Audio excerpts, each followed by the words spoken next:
Hello friends, welcome to my channel Sheetal's kitchen Gujarati.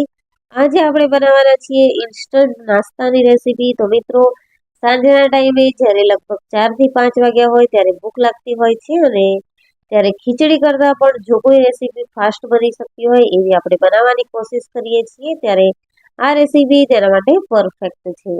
તો આજે આપણે બનાવવાના છીએ ચોખાના લોટના ઇન્સ્ટન્ટ ઢોસા. તો તમે અહીંયા જોઈ શકો છો કે મેં ચોખાનો જે છે તે લોટ લઈ લીધો છે અને એમાં સ્વાદ પ્રમાણે આપણે મીઠું ઉમેરી દઈશું. 1 ચમચી જેટલું જીરું ઉમેરવાનું છે અને સાથે જ 2 થી 3 લીલા મરચાંની પેસ્ટ ઉમેરી દીધી છે. ચોખાનો લોટ હોય એટલે લીલા મરચાં અને જીરું તો કમ્પલસરી આવે જ.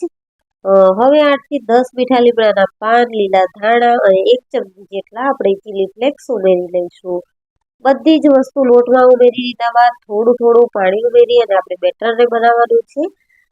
ચોખાના લોટનો નિયમ છે કે ચોખાનો લોટ જો 1 કપ હોય તો તમારે 3 કપ જેટલું પાણી ઉમેરવું જ પડે છે.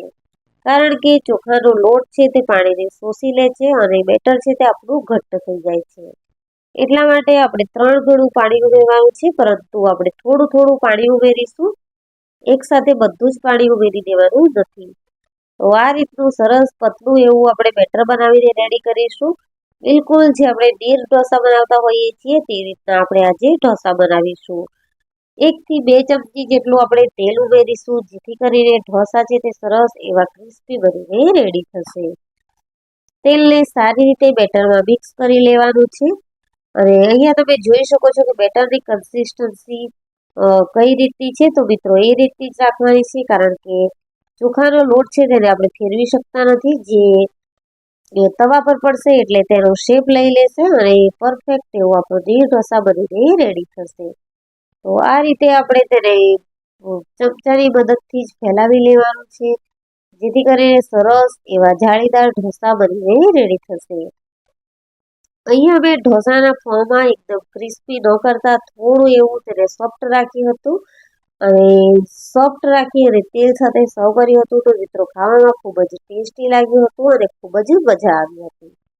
આ રીતે આપણે ધીમા ગેસ પર આપણે તેને થવા દેવાનું છે. ચોખાનો લોટ છે એટલે શેકાતા થોડી વાર લાગશે, તો તેને પલટાવવામાં આપણે સહેજ પણ ઉતાવળ નહીં કરીએ અને ખૂબ જ આરામથી આપણે તેને 1 કે 2 મિનિટ જેવું થવા દઈશું.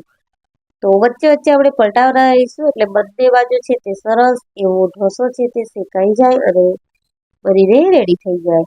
સેમ પ્રોસેસથી આપણે બીજા પણ ઢોસા બનાવી લઈશું. તો અહીંયા તમે જોઈ શકો છો કે આપણે જે નીર ઢોસા કહીએ છીએ એ રીતના આજે ઢોસા બનાવ્યા છે. તો બેટર રેડતાની સાથે જ બેટર તેનો શેપ છે તે લઈ લે છે અને આપણને તેને પતલું કરવા કે ફેરવવાનો ચાન્સ નથી મળતો. એટલા માટે જ જ્યારે આપણે બેટર બનાવીએ છીએ ત્યારે જ ધ્યાન રાખવાનું છે કે બેટરને આપણે એકદમ સરસ પતલું બનાવીને રેડી કરીએ.